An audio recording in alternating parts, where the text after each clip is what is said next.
Ding, ding, ding, ding.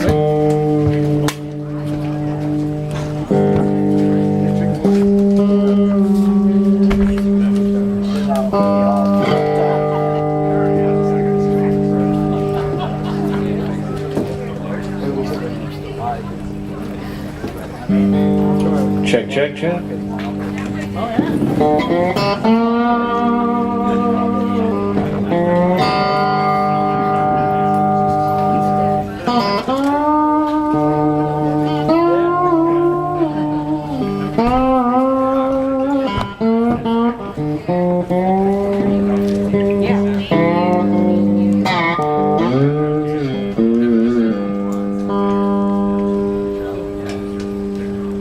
Hello everybody, my name is Justin Johnson. Really glad to be doing this workshop here. And thank you, appreciate it. And glad to be down here in Florida also. Man, it feels good out here. Well, you know, this workshop, I want to make sure everyone knows, I'm going to be talking about basically anything you guys want to be talking about as far as roots instruments, homemade instruments, slide guitar, blues guitar, guitar in general, how to build, how to play, anything, any questions you might have. You know, and I want to welcome everyone to raise your hand or, you know, call a question out if you have one, because, you know, this is a great opportunity to really start a conversation about these instruments. And so be thinking about some questions. I'm just going to play a little tune on this 3-string shovel guitar right here, and then I'll probably tell you a little bit about that. But let's just let's make this nice and interactive.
So again, feel free to raise your hand. Feel free to ask any questions you might have. My uncle is Roy Clark. I was raised by him, and he played a shovel a lot of times, and I'm very thankful that you're keeping this tradition on. Well, thanks a lot, brother. I appreciate that, man. I'm Andy East, and Roy Clark is my uncle. Awesome. Well, you know, that brings up a good point, too, which is that...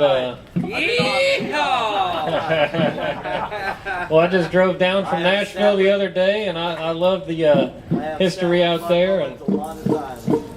And, you know, talking, too, about the fact that, you know, people have been building instruments out of shovels, out of cigar box guitars, out of... We've got some bedpans, some canjos, all kinds of different items. And, you know, one of the things I love about the tradition of doing this, the tradition of both building and playing instruments like this, is that it taps you into those roots traditions where I think not only a lot of the blues, a lot of the American musical traditions came from, but also, you know, you think about it, and these were some of the first instruments, not shovel guitars, but, you know, homemade instruments were the first instruments ever made. You know, when you want to make music and you look around at whatever's around, you want to express yourself musically, you have to get creative. And when you build an instrument, and let's say it's a shovel guitar like this one with 3 strings and no frets, you have to be creative about how to play it. And so, you know, what starts off as a challenge with any instrument ends up developing into a style, and a style develops into a genre, and, you know, genres are what we think of as music nowadays. And so I love thinking about that when I look around at all these different instruments that people are bringing out today and taking home today.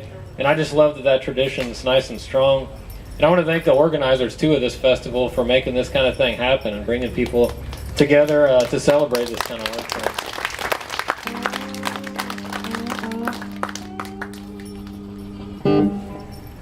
And you know, playing a three-string like this, there's lots of different ways to approach it.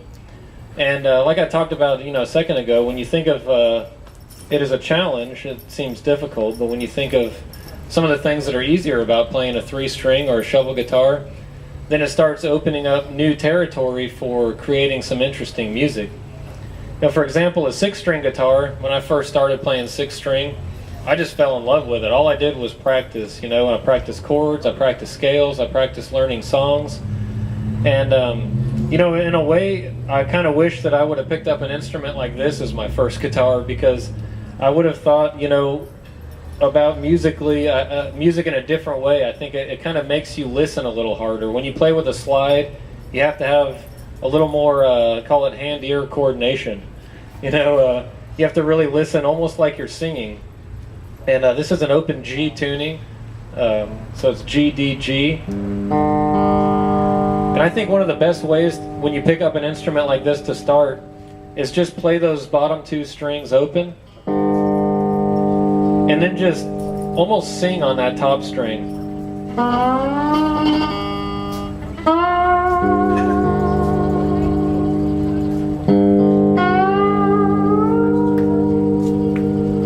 You don't even have to look at it, really.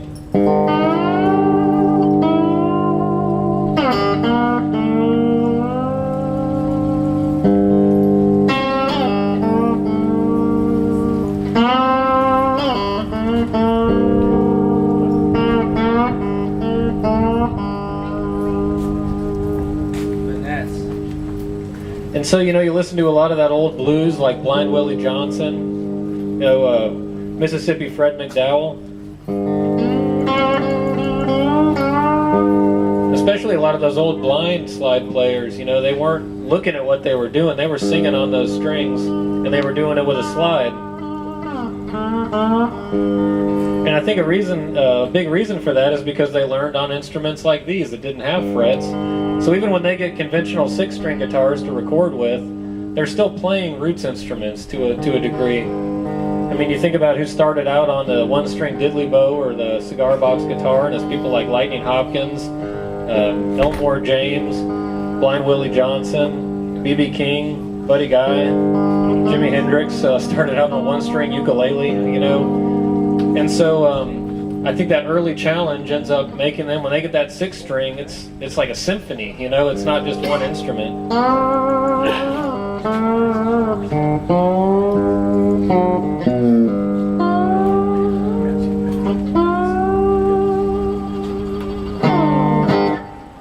And when you start out on three strings as opposed to six strings, it's a lot easier to learn slide. You know, you look at the advantages of an instrument like a shovel or a fretless three string like what Charlie was building here a second ago. The action's a lot higher off of the fretboard, so you're not as likely to hit the frets with the slide when you first put it on.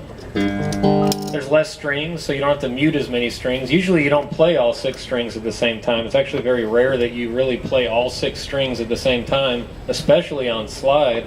Not to mention, you know, a fretted guitar. So you can play a lot of the same music, you know, a lot of the same songs. You just have to learn it by ear. You have to learn it by learning the instrument, by learning the song, by learning the music in a different way.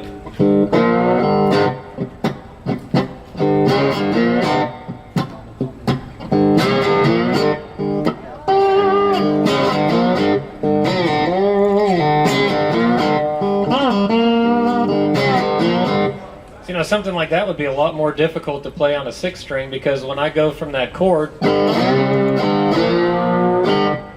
have to mute the strings I didn't want to play. I'd have to either not pluck them or I'd have to mute them. And when I put that slide against all of the strings, I'm only hitting 3 instead of 6. So, you know, there's a lot less noise going on the fretboard. And when I switch to that single string, notice how my slide's hardly even facing those other strings, you know? You can't really do that on a fretted instrument. You can do it really easily on a shovel. And that's how I play the shovel a lot of times, is I'm actually pushing up with the slide as opposed to down towards where the frets would be.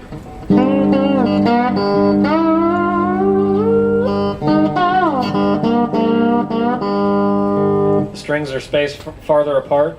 So again, a lot of times, you know, when people, especially when they're wanting to learn blues music and slide guitar, I always recommend, you know, well, get an instrument like a 3-string guitar first, because that'll really give you some confidence, and you'll be able to actually play something musical a lot quicker than on a 6-string, from my experience.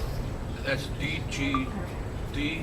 Asking about the tuning, again, the tuning on this instrument right here is open G tuning, and that's G down low, and then D, and then G. And this is using the A, D, and G string from a standard 6-string guitar pack. And that's generally how I think about tunings.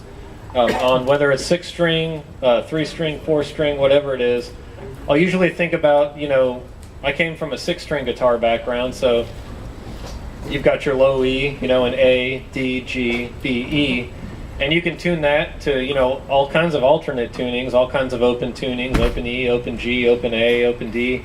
And so when you're playing with a 3 or 4 string, I like to think of those as, you know, fragments of those traditional open tunings. So with the open G, that's the same thing that you would tune an open G 6-string guitar to if you were playing, but it's only the A, D, and G string tuned to G, D, G. And I know that's like, I just said the whole alphabet like 4 times explaining that. And, you know, it's always, you know, complicated at first when you don't know the tunings. But if you you know, do a little research, and I try to put a lot of this information on my website, rootsmusicschool.com. And so if you go to rootsmusicschool.com, you can find a lot of tuning charts for 3 strings and 4 strings. Also transposing onto different strings. Let's say you want to play an open C or open B flat. I give you the right strings to put on for something like that on a 3-string or 4-string guitar. And but yeah, thank you for asking that question too. Do you have another one? When you add the 4th string, what note is that? So in this open G tuning, if I was going to add a 4th string, generally I'd add one higher, and I would add the B string. So again, then it would be like the middle 4 strings from a 6-string guitar pack. I'd have A, D, G, B. Well, you're dropping out. But I would drop down that A to a G, so it would be G, D, G, B. Exactly, and that B would be this note, and it would make it a major chord, as opposed to a minor chord, which sounds a little more sad. And so, you know, a lot of times with blues, you're tuning to a major chord, but you're playing minor chords too. So it's kind of like happy and sad at the same time, which is kind of what blues music sounds like, you know, kind of happy and sad at the same time. But, you know, what's good about this open G on a 3-string is it's not major or minor. It's a very ambiguous tonality. It's not actually a chord. Like, by definition, a chord is at least 3 notes. So this would be called a chord fragment or a power chord. You know, which a lot of rock music is just, you know, 2 notes in a power chord formation like that. And I mean, you can rule the world with 3 notes or 2 notes as long as you're doing it right and you're doing it loud enough. But yeah, thanks for those asking those questions.